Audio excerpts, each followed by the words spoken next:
Welcome to the Beau Show, the home of faith, family, and freedom. 37 felonies. Those are the charges levied by the Department of Justice under President Joe Biden against former President Donald J. Trump. Was this a politically motivated move?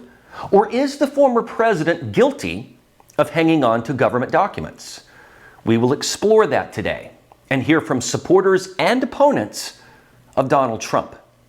On Tuesday, at the Wilkie D. Ferguson Federal Courthouse in Miami, Donald Trump was arraigned to face 37 federal charges, different from the state charges brought against him in New York under DA Alvin Bragg. This is the first time that federal charges have been levied against a former president. I traveled to the courthouse in Miami to see how the proceedings would go, since it was expected that demonstrators would be there, some supporting the former president and others who opposed him. First, let's summarize the indictment and what's in it.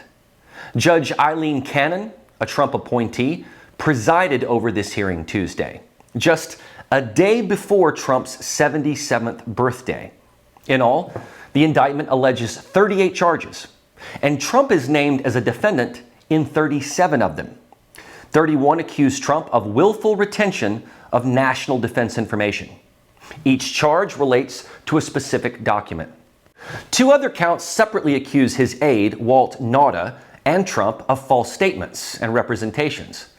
The remaining charges name Trump and Nauta, accusing them of conspiracy to obstruct justice, withholding of a document or record, corruptly concealing a document or record, concealing a document in a federal investigation, and a scheme to conceal information sought during an investigation.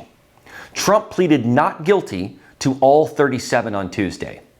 Each charge carries with it a sentence of 10 to 20 years in prison. That could give him a potential sentence of something like 400 years. The indictment alleges that Trump improperly disclosed classified information to people who had no security clearance in the summer of 2021. An audio recorded meeting with a writer, a publisher, and two members of his staff allegedly captures this disclosure, in which he said that he, quote, could have declassified the document as president, but now he can't, unquote. This also involves scores of boxes stored at Mar-a-Lago, his Florida home. And allegedly, Walt Nauta helped move some of those boxes. Now, Trump points to a photo of boxes outside of the White House on his way out of the presidency, saying, there they were. No one seemed to hem and haw about them then. They saw what he was taking. But clearly what the government contends is that national security information is property of the U.S. government, and states that after his presidency, Trump is not allowed to possess or retain classified documents. Now, however, a former Trump lawyer has pointed out that past presidents have been allowed up to 2 years to comb through records for personal versus government materials. Also, the National Archives typically rented space for outgoing presidents to house their records while the weed-out process was going on. That did not happen after Trump's presidency. So, could this almost have been a setup? Did they know Trump was taking these documents so that they could sting him? Even the FBI told Trump to use a better lock on the door down at Mar-a-Lago when they visited, and they observed it months before the raid. Why would they do that if they thought the documents were being illegally held all along? How did they get the surveillance footage from Mar-a-Lago? And how does this compare with other former presidents who have had classified documents, some of which were in very unsecure places? Why is this the only president who is being raided and indicted? Do they think that Trump did this with criminal intent? Then why did they have a 2-year grace period of former presidents weeding through the documents, but not for Trump? It just seems suspicious.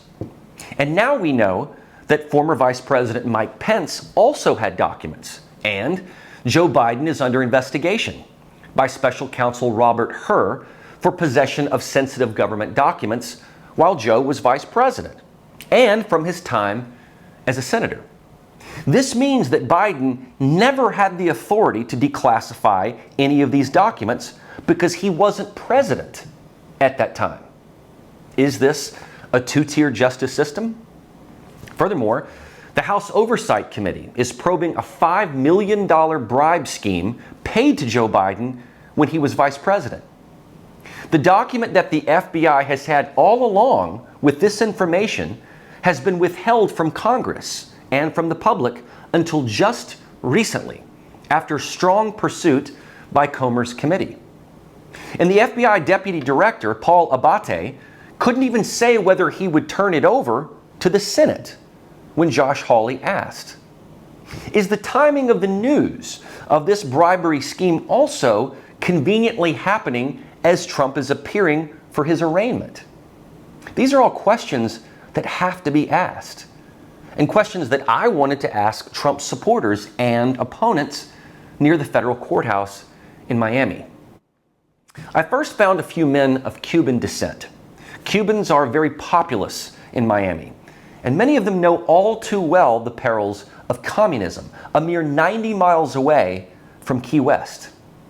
They fled to the United States to find that some elements of our American government remind them of communist Cuba. So I spoke to Peter and Damien, two men who support President Trump. All right, so we are down here at the federal courthouse where Donald Trump was just arraigned. He's been indicted. Sir, what is your name? Peter. Peter, and you, sir? What's your name? Damien. Damien. Peter and Damien. Tell me why you guys came down here today to the courthouse. Support, 100%. And where are you from? I'm Cuban. Cuban. So let's talk about the fact that, you know, Cuba, of course, has experienced decades of communism. Do you see some of that communism coming in the United States now, and how does that affect your support of Donald Trump? Can you repeat that question? Yeah, sure. So Cuba has experienced, obviously, a lot of communism, and so what I want to know is what you think. Okay, traduce and speak English. Okay.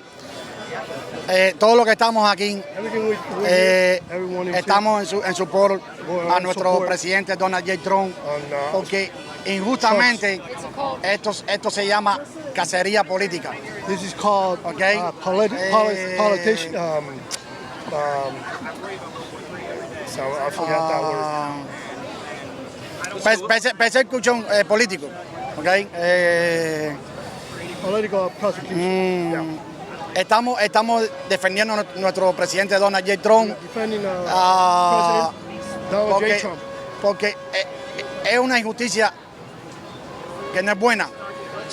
El Departamento de Justicia está corrupto y las leyes judiciales están solamente para un lado, para la parte demócrata, y para la derecha no hay justicia. And the DOJ and the government, Biden is on the left.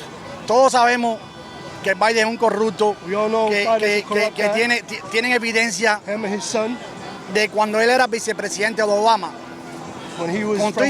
Constitucional no tenía derecho a llevarse documentos y lo hizo. No hablan de él, nada más que es Trump, el hijo de Biden, todos saben que es un corrupto. ¿Piensas que el sistema de justicia es el mismo para Biden o Trump? En este momento no. El Departamento de Justicia está corrupto. No hay justicia para Republican. Demócratas sí lo apoyan, para nosotros no nos apoyan. Entonces, en este momento no hay ley de justicia. ¿Piensas que Donald Trump es inocente o culpable? Inocente 100%. 100%. ¿Pienso que el Donald Trump es mejor después de esto o menos?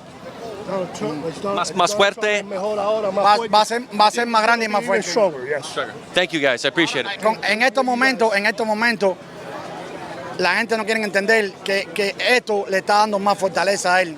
Y ahora mismo él está en los números de la encuesta, él está número 1, number one, está en la cima. Y él, eso le está dando más fortaleza a él, a que crezca más. ¿Piensas que Biden es making los Estados Unidos más como comunismo en Cuba? Comunismo. ¿Cómo? Dices, ¿cómo? Ok. Todos sabemos Biden es socialista o comunista. It's a socialist. Mira lo que está pasando en Cuba. China espiando a Cuba, 90 millas.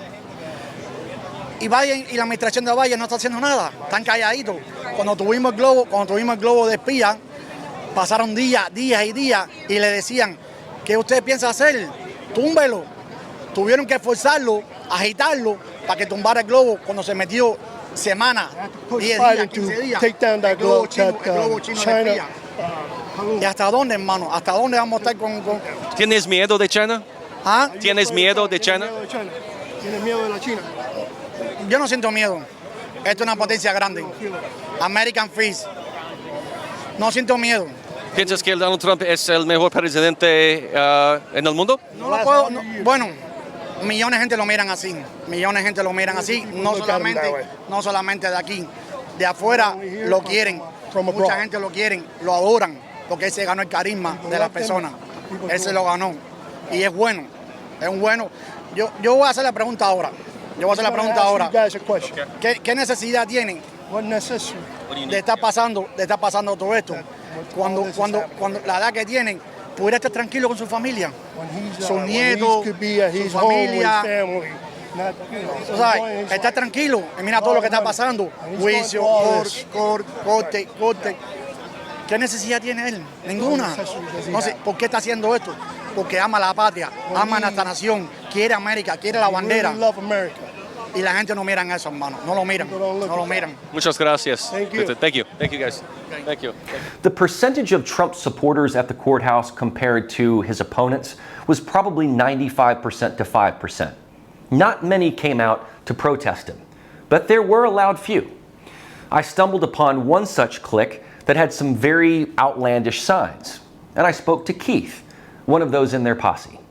Tell me why you came down here today to the courthouse. Because I wanted to stand up for the average American, to stand up against President Trump. I'm not afraid of the Proud Boys. I'm not afraid of these crazy GOP people. I just came out to protest. And are you protesting the fact that the president is, obviously you're in support of the fact that he's been indicted, correct? I am in support of that. Do you think that the charges are legitimate? Absolutely, I think the charges are legitimate. Do you think he will see any jail time at all? I don't think he should see jail time. I just think that he shouldn't run for president. I don't think that any president should be put in jail ever. Oh, so you're against him being put in jail, you just don't want him to run again, is that correct? Exactly. I don't want him to go to jail. But the Constitution says he could, of course, continue to run. Exactly. That's the country we live in. I've got a question. Do you think, just in the 4 years that we had of Donald Trump, and of course now we've had about 3 of Biden, do you think the plight of African Americans is better or worse under Trump versus Biden? I think the plight of Americans are worse now, not necessarily because of Biden, just because of the economics of supply chain and COVID. So I don't think that Biden is responsible for that. I just think it's a happy accident. But specifically with the African American community, how do you feel they did under Trump? I have nothing to base that on. My situation did change under Biden or Trump. So. Okay. And do you think that there's a two-tier justice system? Do you think that other presidents, let's say like Biden, whether it was Obama, Clinton, Bush, should face the same types of charges that Donald Trump is? Do you think it's one-sided or political at all? I think that if a president refuses to give documents back when they ask for them, they should be arrested. As far as I know, that hasn't happened with Trump, with Biden or Hillary. But when she had her server, her private email server, and she had those classified documents, do you think that she should be indicted for something similar? That's a good question. Maybe. Thank you, sir. Thank you for your time. I appreciate it. Thank you. Keith caught me off guard a bit. I expected him to wish to see Trump go to jail. But instead, he didn't think that any president should ever go to jail. He just didn't want Trump to ever run again. So it was more really about his candidacy than anything else. And I felt Keith gave an incomplete answer about the plight of Black Americans, who undeniably experienced record low unemployment in the Trump years, and even opportunity zones. But Keith also showed logic when I gave him the comparison of Donald Trump to Hillary Clinton's 30,000 emails that got acid washed from her private server. We know that many of those emails were classified, and she had no power to declassify them. So, why isn't she being indicted? You have to ask these comparative questions, because this prosecution and focus on Trump is historic and unprecedented. Keep watching at EpochTV.com/The Beau Show.